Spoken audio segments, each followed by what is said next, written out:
بسم اللہ الرحمن الرحیم نحمدہ ونصلی علی رسولہ الکریم اما بعد اعوذ باللہ من الشیطان الرجیم بسم اللہ الرحمن الرحیم انی لا اضیع عمل عامل منکم صدق اللہ العظیم۔ بزرگان محترم اور عزیز دوستوں، یہ کائنات اور دنیا اللہ کی بنائی ہوئی ہے، اور اس دنیا اور کائنات میں اللہ پاک نے بے شمار عجائبات رکھے۔ اس دنیا میں کوئی بھی شخص اس بات کا دعویٰ نہیں کر سکتا کہ مجھے ہر چیز کا علم ہے۔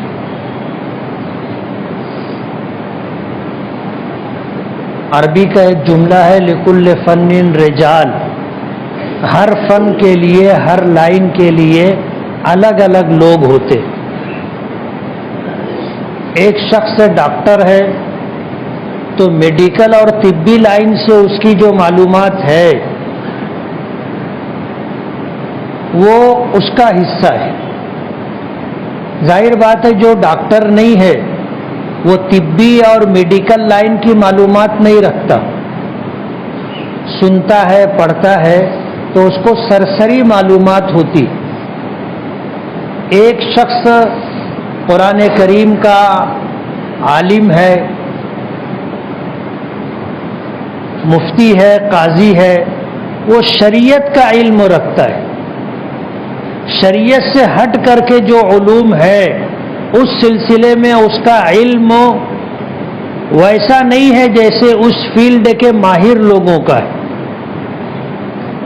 تو ہر لائن سے اللہ نے افراد پیدا کیے ہیں، اور یہ اس کائنات کا نظام ہے کہ ہم میں سے ہر شخص دوسروں سے تعلق رکھنے کا محتاج ہے۔ دنیا کا نظام اللہ نے کچھ اسی طرح کا بنایا ہے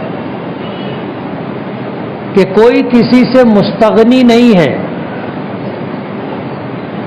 بیمار پڑے گا ڈاکٹر کے پاس جانا پڑے گا، مکان بنانا ہے انجینئر کے پاس جانا پڑے گا، دین و شریعت کی بات کرنی ہے علماء کرام سے بات کرنی پڑے گی۔ ہر لائن کے جو ماہرین ہوتے ہیں وقتاً فوقتاً لوگ ان سے رابطہ اور تعلق کرتے ہیں، اور کوئی شخص اس بات کا دعویٰ نہیں کر سکتا کہ میں ہر چیز کا علم رکھتا ہوں۔ بخاری شریف میں حضرت امام بخاری رحمۃ اللہ علیہ نے ایک واقعہ ذکر کیا۔ اللہ کے نبی صلی اللہ علیہ وسلم ہم اپنی عقیدت محبت کے تعلق سے آپ سے جو محبت کرتے ہیں وہ ایک عجیب و غریب شے ہے، اس کی تلنا نہیں ہے۔ اور خود حضور نے فرمایا اوتیت علم الاولین والآخرین، کہ اللہ نے مجھے اولین و آخرین کے علوم عطا کیے۔ ظاہر بات ہے آپ کے اس ارشاد مبارک کے بعد ہم تو یہی مانتے ہیں کہ اللہ کے نبی صلی اللہ علیہ وسلم کو اللہ پاک نے پوری دنیا انسانیت میں سب سے زیادہ علم دیا تھا، سب سے زیادہ علم۔ لیکن اس حدیث پاک کی جو تشریحات علماء نے کی ہے وہ یہ ہے کہ اللہ پاک نے انبیاء کرام علیہم الصلاۃ والسلام کو بھیجا انسانوں کی ہدایت اور رہنمائی کے لیے، انہیں ان کا نفع نقصان سمجھایا جائے، انہیں اللہ پر ایمان لانے، اللہ کے حکموں پر عمل کرنے، اللہ تعالیٰ کی معرفت اور محبت کا علم ہو جائے۔ اللہ پاک نے انبیاء کرام علیہم الصلاۃ والسلام کو اسی مقصد کے لیے بھیجا ہے۔ وہ اس دنیا میں ڈاکٹر بنانے کے لیے نہیں آئے، انجینئر اور پروفیسر بنانے کے لیے نہیں آئے، بلکہ انسانوں کو صراط مستقیم پر، راہ راست پر گامزن کرنے کے لیے آئے۔ اللہ نے اس لائن کا جو علم انبیاء کرام کو دیا تھا وہ سارا کا سارا علم اللہ پاک نے اپنے محبوب آخری نبی جناب رسول اللہ صلی اللہ علیہ وسلم کو عطا کیا تھا۔ انبیاء کرام کی بعثت کا مقصد ہی یہی ہے کہ انسانوں کو اللہ کی معرفت، اللہ کی پہچان کروا کر کے انہیں دنیا کا نفع اور نقصان بتا کر کے آخرت کی طرف ان کو متوجہ کرنا ہے، اور یہ بتانا ہے کہ یہ دنیا ناپائیدار ہے، یہاں کی کسی چیز کو اللہ نے ہمیشگی عطا نہیں کی ہے۔ اگر صبح ہے تو وہ ختم ہوگی، دوپہر ہوگی، اور دوپہر ہے تو وہ ختم ہوگی، شام ہوگی، اور شام ہے تو وہ ختم ہوگی، رات آئے گی، اور رات ہے تو وہ ختم ہوگی، دن آئے گا۔ ہر لمحہ اس دنیا میں تغیر ہے، تبدیلی ہے۔ کچھ تبدیلیاں ہم محسوس کرتے ہیں، دیکھتے ہیں، اور کچھ تبدیلیاں ایسی ہوتی ہے جو ہمیں محسوس نہیں ہوتی، سمجھ میں نہیں آتی، لیکن ہر آن ہر لمحہ اس کائنات میں تبدیلی ہوتی۔ کسی شے کو اللہ پاک نے قرار عطا نہیں کیا۔ بچپنا ہے تو ختم ہوگا، جوانی آئے گی، اور جوانی ہے تو ختم ہوگی، ادھیڑی کا زمانہ آئے گا، اور ادھیڑی کا زمانہ ہے تو وہ ختم ہوگا، بڑھاپا آئے گا۔ یعنی ہم کسی چیز کو روک نہیں سکتے، اور کوئی چیز اللہ کے بنائے ہوئے نظام کے مطابق ٹھہرتی نہیں ہے، رکتی نہیں ہے، ہر ایک پر فنا طاری ہوتی ہے۔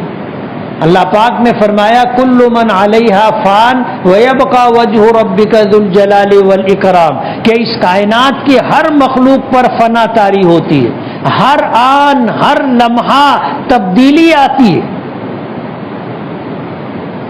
اور کچھ تبدیلی ہم محسوس کرتے ہیں، دیکھتے ہیں، اور کچھ تبدیلی ایسی ہے جو ہمیں محسوس نہیں ہوتی، دکھائی نہیں دیتی، لیکن تبدیلی آتی ہے۔ آپ دیکھو گے، آپ کو بارہا سابقہ پڑا ہوگا کہ کچھ دنوں کے بعد اگر ہماری کسی سے ملاقات ہوتی ہے تو ہم بھی اس میں تبدیلی محسوس کرتے، اور وہ بھی ہمارے بارے میں اسی طرح کی تبدیلی محسوس کرتا ہے۔ وزن بڑھ گیا، کوئی بولتا ہے وزن گھٹ گیا، طبیعت خراب تھی کیا، چہرہ اترا ہے، چھوٹا ہو گیا، یہ تبدیلی محسوس ہوتی ہے۔ تو یہ کائنات کا نظام ہے، اللہ نے اس کائنات کے نظام کو ہمیشگی نہیں دی، ہر آن تبدیلی۔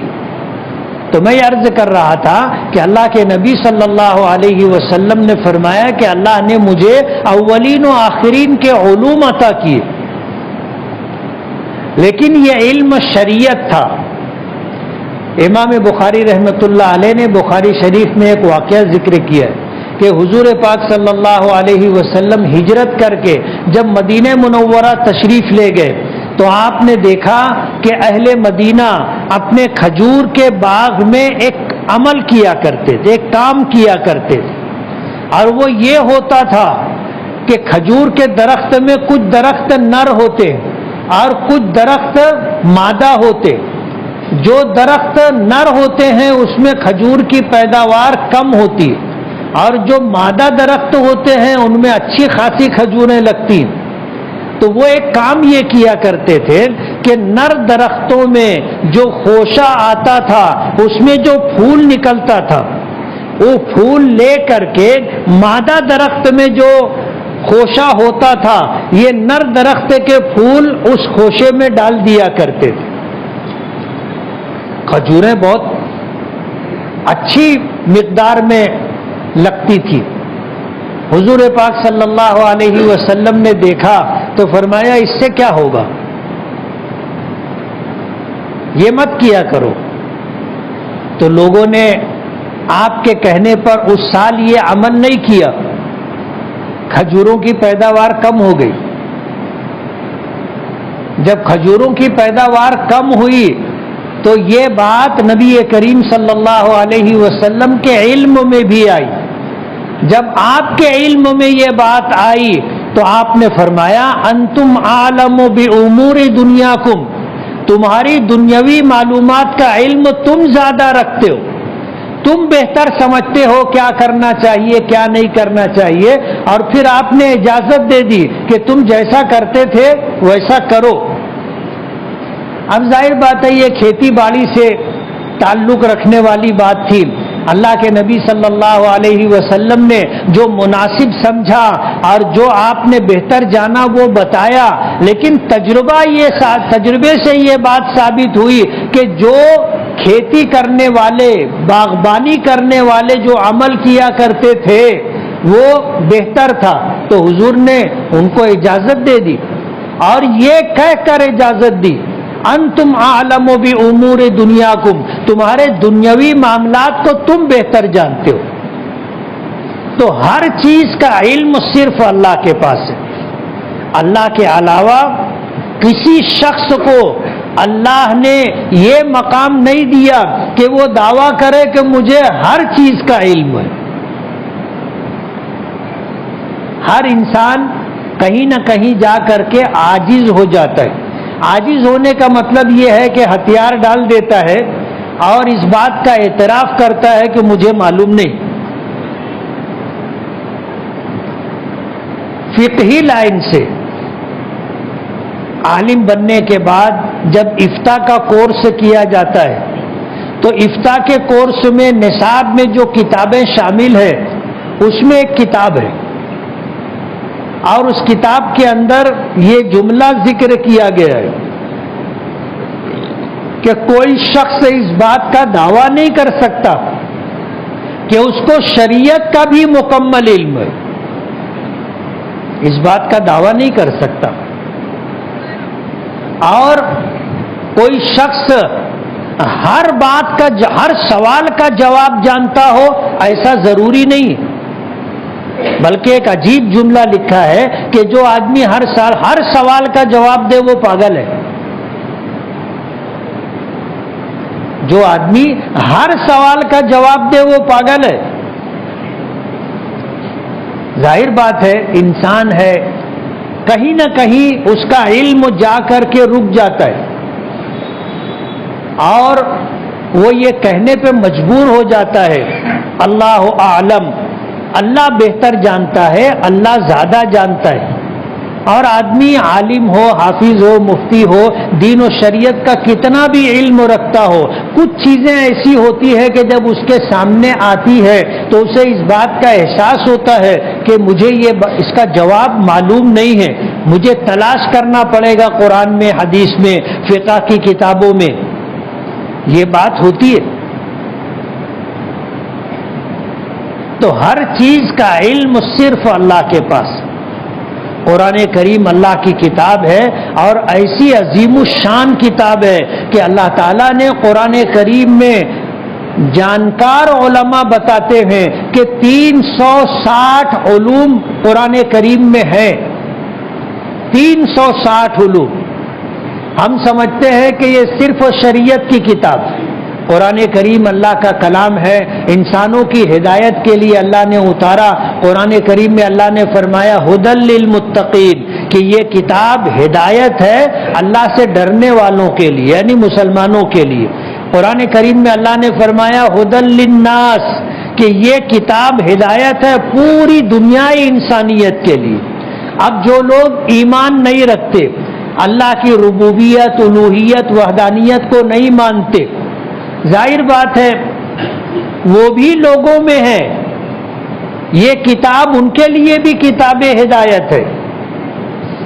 آج دنیا میں جو علوم پائے جاتے ہیں وہ سارے علوم قرآن کریم میں ہے، اور ہم سے زیادہ قرآن کریم سے ان علوم کو اخذ کرنے والے، لینے والے غیر مسلم لوگ ہیں۔ اور وہ قرآن کریم کو ایک سائنسداں اپنی نظر سے دیکھتا ہے، ایک میڈیکل لائن سے علم رکھنے والا اپنی لائن سے دیکھتا ہے، نباتات کا علم رکھنے والا اپنی لائن سے دیکھتا ہے، جمادات کا علم رکھنے والا اپنی لائن سے دیکھتا ہے، فلکیات کا علم رکھنے والا اپنی لائن سے دیکھتا ہے۔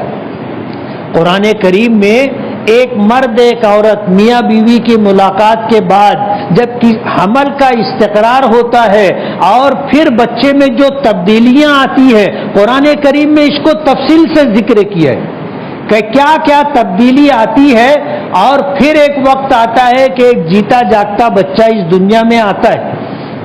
یہ جو مرحلہ وار تبدیلی ہوتی ہے قرآن کریم میں، اس کو اللہ پاک نے ذکر کیا ہے۔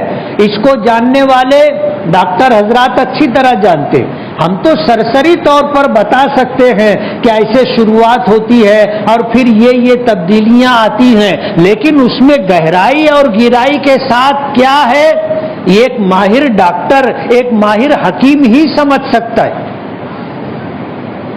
سورج کا نکلنا ڈوبنا، چاند کا نکلنا ڈوبنا، ستارے دو طرح کے ہوتے ہیں، کچھ متحرک ہوتے ہیں، کچھ جامد ہوتے ہیں، اپنی جگہ رکے رہتے، کچھ ستارے چلتے رہتے ہیں۔ ظاہر بات ہے اس کا علم اس شخص کو ہے جو علم فلکیات کا ماہر ہے، ہم نہیں سمجھ سکتے۔ تو قرآن کریم میں 360 علوم اللہ پاک نے ذکر کیے ہیں۔ عالم شریعت کو دیکھتا ہے، ڈاکٹر میڈیکل لائن کو دیکھتا ہے، سائنسداں سائنسی لائن سے دیکھتے، اور دیگر لوگ اپنے اپنے طور پر قرآن کریم کی آیات اور مضامین سے باتیں اخذ کرتے ہیں، اور یہ سلسلہ قیامت تک چلتا رہے گا۔ کوئی شخص یہ نہیں کہہ سکتا، جیسے کوئی عالم ہے، مفتی ہے، وہ یہ دعویٰ نہیں کر سکتا کہ شریعت کا سارا علم جو قرآن میں ہے مجھے معلوم، نہیں دعویٰ کر سکتا۔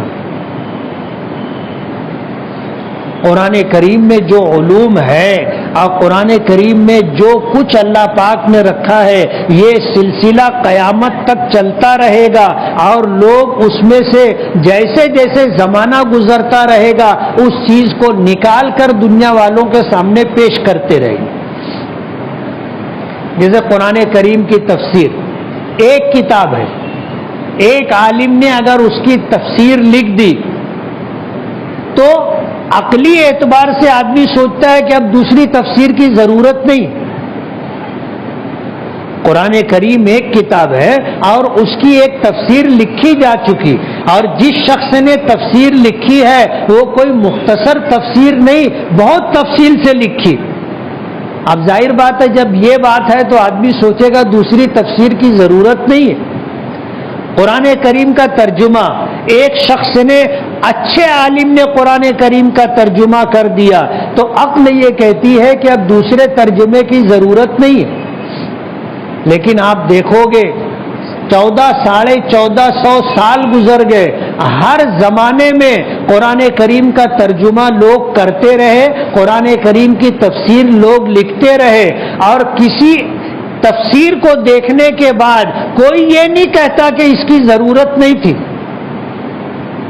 بلکہ ہر زمانے میں محسوس ہوتا ہے کہ ہاں بہت اچھا ترجمہ ہے، بہت اچھی تفسیر ہے۔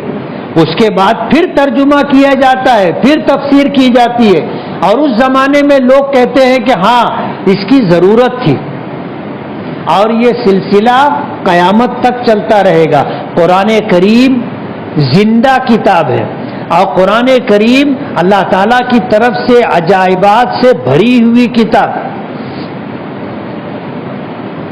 بے پناہ خوبیاں اللہ نے قرآن پاک میں رکھی ہے، اور جیسے جیسے زمانہ گزرے گا حالات کے پیش نظر قرآن کریم سے نئے نئے علوم دریافت ہوں گے۔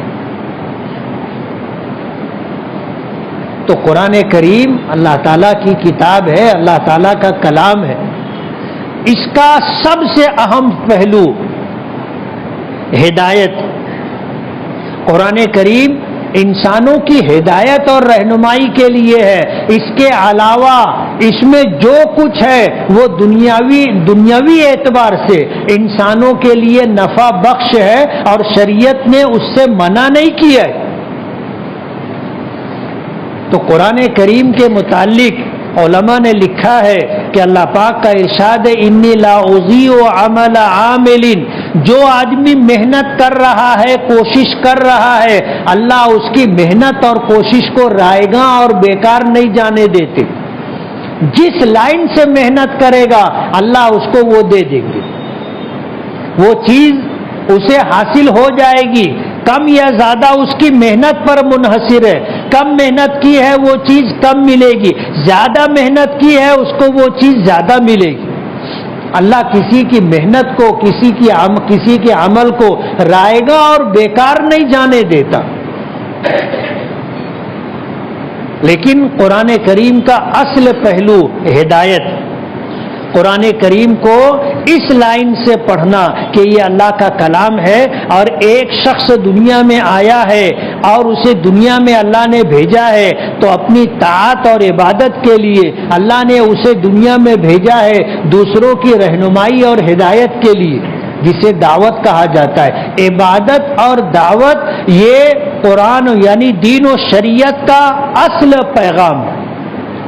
اور اس کے لیے ضروری ہے کہ ہر زمانے میں ایسے افراد رہیں جو قرآن و حدیث کے اصل پیغام کو امت تک پہنچاتے رہیں. مدارس دینیہ کا قیام اسی لیے ضروری ہے. مدارس دینیہ کا قیام اسی لیے ضروری ہے کہ قرآن و حدیث کو جاننے والے ہر زمانے میں موجود رہیں اور انسانوں کی ہدایت اور رہنمائی کا فریضہ انجام دیتے رہیں.